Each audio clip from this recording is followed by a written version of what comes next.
En un programa anterior, que podéis consultar aquí, hablábamos de la filosofía, la estrategia y la preparación para hablar en público. Señalábamos en ese programa que todos podemos mejorar nuestra habilidad para hablar en público si nos entrenamos para ello. Y de eso precisamente vamos a continuar hablando aquí, hoy, en Los Cables Cruzados. Comenzamos.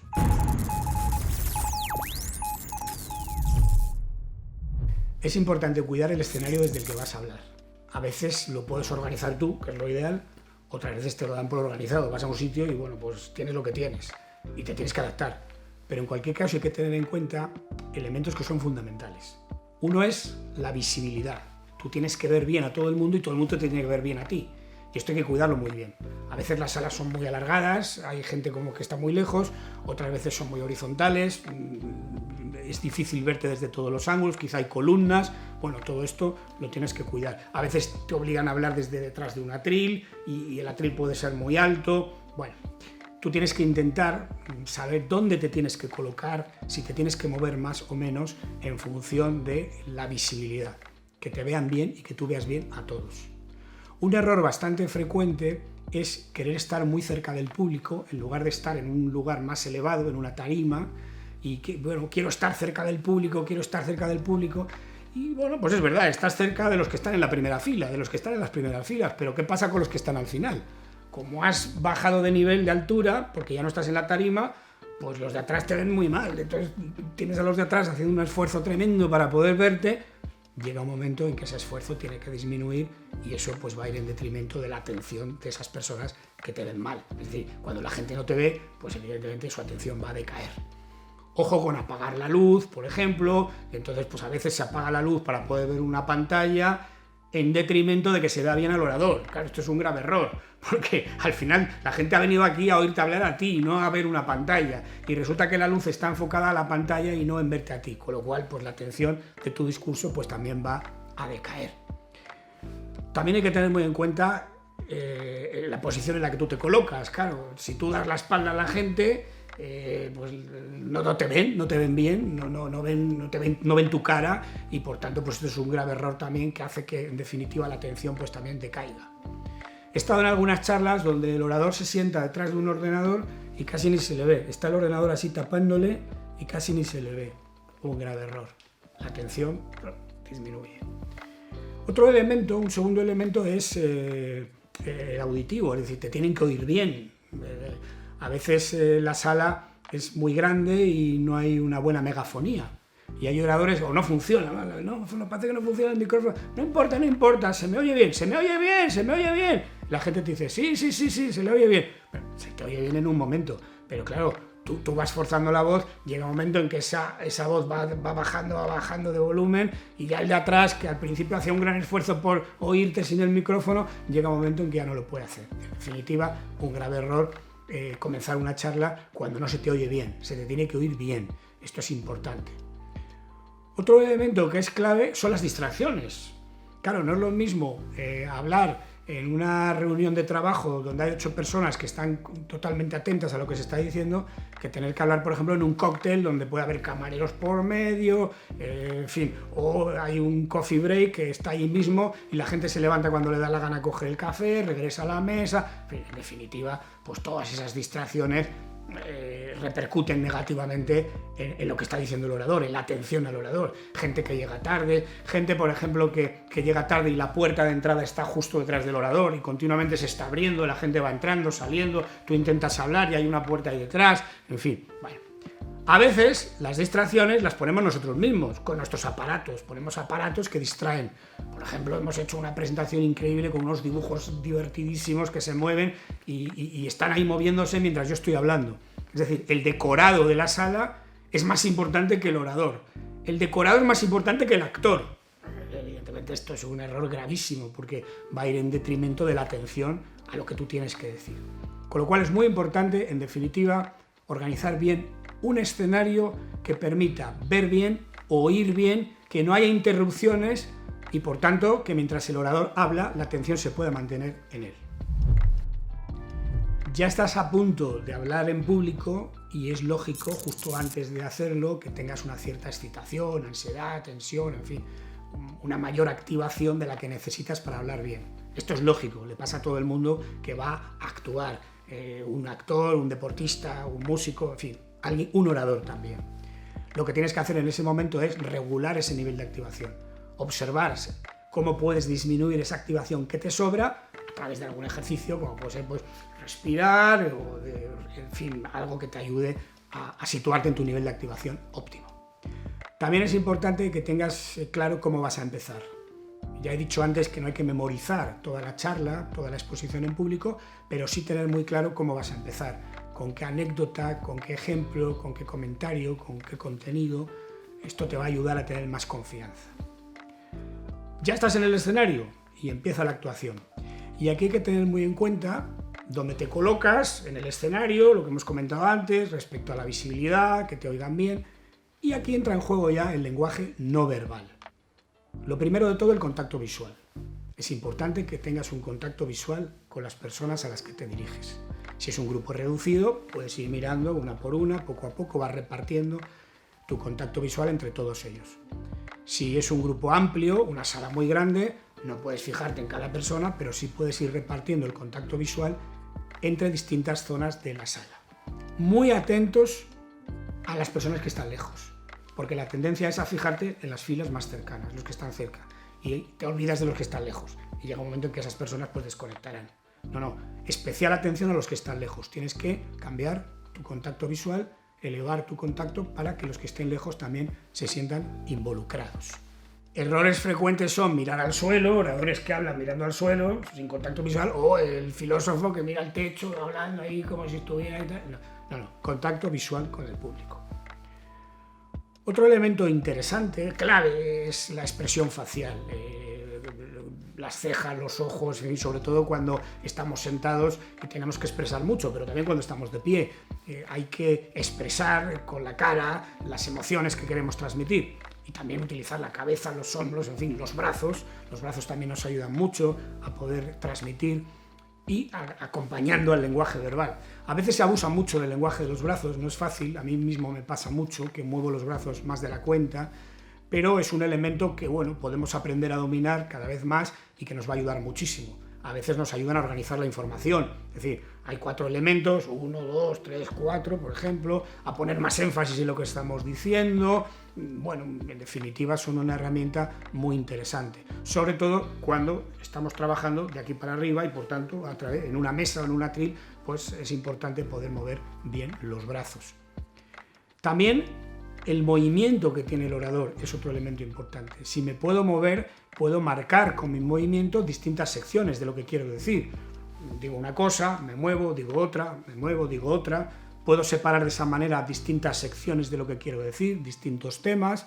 Puedo también acentuar un determinado párrafo, un determinado tema, hay un punto de aparte, me muevo, lo marco de esa manera, esa pausa, digo otra cosa. El movimiento puede ayudar. Ahora bien, no hay que estar continuamente moviéndose. Hay gente que está andando y anda y va diciendo y anda y anda y va diciendo y ve, mientras anda o se mueve o baila, tal. Todo esto evidentemente no es. Es decir, es más, cuando tú hablas al público lo importante es que estés bien parado, incluso con tu peso de tu cuerpo repartido al 50% entre las dos piernas. Y de esa manera expresas lo que quieres decir. Ahora te mueves, te vuelves a parar, expresas otra vez. Quizá te mueves, expresas otra vez. Pero no es bueno estar mientras uno va andando, estar hablando, porque eso llega un momento que marea al más pintado.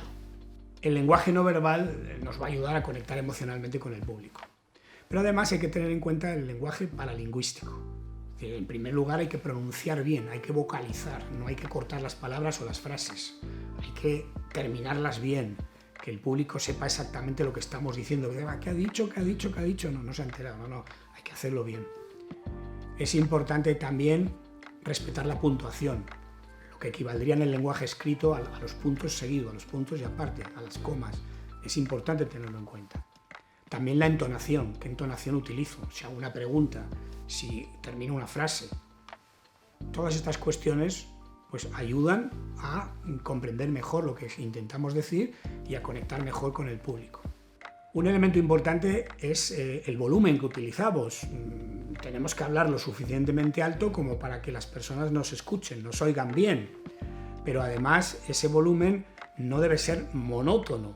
Es decir, aquí estos elementos paralingüísticos nos ayudan a romper la monotonía de la charla y por tanto nos ayudan a mantener la atención del público. Si hablamos siempre con el mismo nivel de volumen, no, tenemos que ir cambiando. Volumen más alto, volumen más bajo, más alto, más bajo. Tiene que haber una velocidad, también la velocidad es otro elemento, igual que el volumen, que pasa lo mismo. Es decir, velocidad más rápido, un poquito más lento. Y tanto el volumen como la velocidad tienen un nivel de crucero. Es decir, hablamos a una velocidad de crucero y a un volumen de crucero. Pero ese crucero se va rompiendo de vez en cuando, subiendo o bajando. Más rápido o más lento. Son elementos que tienen bastante importancia. El cambiar esos estímulos ayuda muchísimo a mantener el nivel de atención. Los silencios también tienen gran importancia. Es decir, guardamos un pequeño silencio cuando hemos dicho algo importante y queremos que el público pueda reflexionar sobre eso que se ha dicho. Pero también guardamos un silencio antes de decir algo también muy importante. Por ejemplo, os voy a comentar la estrategia más importante que tenemos para hablar en público. Se crea un pequeño silencio y todo el mundo, ¿qué dirá? Esto es lo que queremos, esta emoción la que queremos crear. ¿Qué dirá? Lo más importante, y lo dices. Es decir, no se trata de estar todo el tiempo creando esta expectación, pero en momentos clave de la charla, un silencio ayuda a crear una expectación. Otras veces ayuda a una reflexión respecto a lo que se ha dicho. Los silencios, por supuesto, tienen también que ver con las pausas que queremos mantener, es decir, los puntos y aparte, los puntos y seguido. Podemos incluso vincular los silencios a los desplazamientos que decíamos antes. Es decir, digo algo, y mientras me desplazo guardo un pequeño silencio, digo otra cosa y así sucesivamente. Y hay que evitar las muletillas. Vale, no, tal. Todo esto hay que evitarlo. Hay que ser capaces de hablar de un tirón. Podemos en un momento dado atragantarnos o que se nos vaya una idea y como excepción, incluso hasta puede ayudar a mantener la atención, dudar en un momento dado lo que vas a decir, el público va a ver qué dice, pero claro, cuando esto se hace como norma resulta muy monótono, muy aburrido y no da fluidez a la charla. Además de todo lo expuesto, hay algunos detalles que son importantes. El primero de todos es no leer. No hay nada peor que un orador que lee un papel. Puedes tener unas notas a las que puedes acudir de vez en cuando, pues para ver, en fin, incluso si te ha olvidado la idea, pues no pasa nada, paras, miras y continúas. Pero leer un papel o leer una pantalla son graves errores. Has venido a hablar, no a leer, por tanto, habla y no leas. Hay que evitar comentarios como supongo que están muy cansados, como están ustedes muy cansados, no me voy a extender. No, ¿cómo que no me voy a extender? He venido a oírlo a usted, extiéndase. O decir, espero no aburrirles. No, oiga, tú no aburres a nadie, tú vienes aquí a comentar algo interesante, si no, no habrían venido. O bueno, como no me da tiempo, pues no les voy a poder contar todo. No, esto tampoco lo digas, porque la gente viene a que les cuentes todo. No saben lo que es todo, pero tú no puedes decir que hay cosas que no vas a contar. O como empiezas a pasar ahí slides de una manera, de otra y tal, y resulta que la gente no me están contando todo. No, eso no lo puedes decir. Por supuesto, tampoco puede ser arrogante. No hay nada peor que un ponente arrogante que dice, bueno, para que ustedes lo entiendan, para ponerme a su nivel, cosas de este tipo, pues son tremendas. O eso, que demuestre su nivel de superioridad sobre el público, que va a hacer que no puedas conectar bien con ese público. Uno tiene que expresar sus ideas con confianza, con seguridad, pero no ser arrogante. Y hay que evitar el abuso de las siglas, hablar de siglas o de citas, que llega un momento en que confunden al público o hacen muy difícil poder seguir la charla.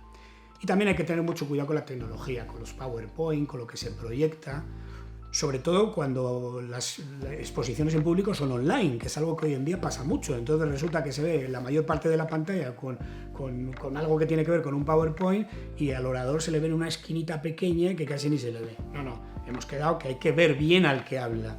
Es como cuando se apaga la luz para poder ver la pantalla y resulta que no se ve al que habla. No. Es decir, ¿tiene sentido utilizar un PowerPoint? Bueno, puede tener sentido cuando se trata de mostrar, por ejemplo, un dibujo, un cuadro, un gráfico importante que hay que ver. Bien, mientras eso se expone, el orador explica lo que pasa ahí. Pero lo mejor es que cuando eso termina, pues se apague el PowerPoint. O A lo mejor quede pues un título nada más, pero es absurdo tener toda la conferencia grabada, escrita, letras, el de atrás no puede ya ni mirar qué pone ahí y al final el orador está dependiendo continuamente de leer lo que pasa ahí. Esto tiene mucho que ver con la ansiedad del orador, es decir, pongo esto para que no se me olvide nada. No pasa nada si se te olvida algo. Si es importante no se te va a olvidar. Luego utiliza el PowerPoint en la medida necesaria, pero no lo tengas simplemente ahí como parte del decorado, como pasa a veces, un dibujo o algo que se está moviendo y tú mientras tanto estás hablando. ¿Dónde está la atención del público? En el PowerPoint. No, tú has venido a hablar, el público te tiene que atender a ti, no al PowerPoint. Para muchas personas, el principal problema cuando tienen que hablar en público es el miedo escénico, es decir, la ansiedad que sienten en una situación de rendimiento en la que van a ser de alguna manera evaluadas por otras personas que están escuchando. Esto tiene que ver con el temor a sentirte bloqueado, a bloquearte, es decir, mucha gente lo dice, no, es que me da miedo quedarme bloqueado y no saber qué decir, también a no saber responder a preguntas que te hacen, en fin, o a la simple situación de estar ahí y hablar y bueno, pues quedar mal.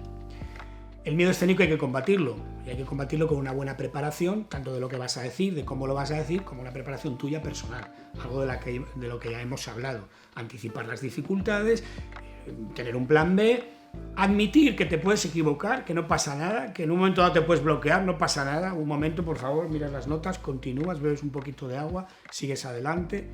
Admitir que la charla perfecta no existe y por tanto pues puede haber errores que cometes, es decir, es difícil no cometer algún error. Muchas veces son errores que solo te das cuenta tú de que existen, los demás no, pero en definitiva aceptar que eso puede pasar y luego exponerte a la situación, hacerlo. Cuanto más hablas en público, mejor vas a combatir el miedo escénico. Y por el momento, esto es todo. Espero que os hayan gustado esos 2 programas, que os hayan resultado útiles para mejorar vuestras habilidades para hablar en público. Y bueno, pues eso, si os han gustado, por favor, dadle al me gusta. Y si aún no estáis suscritos al canal, pues adelante. Hasta muy pronto, felices cables cruzados. Adiós.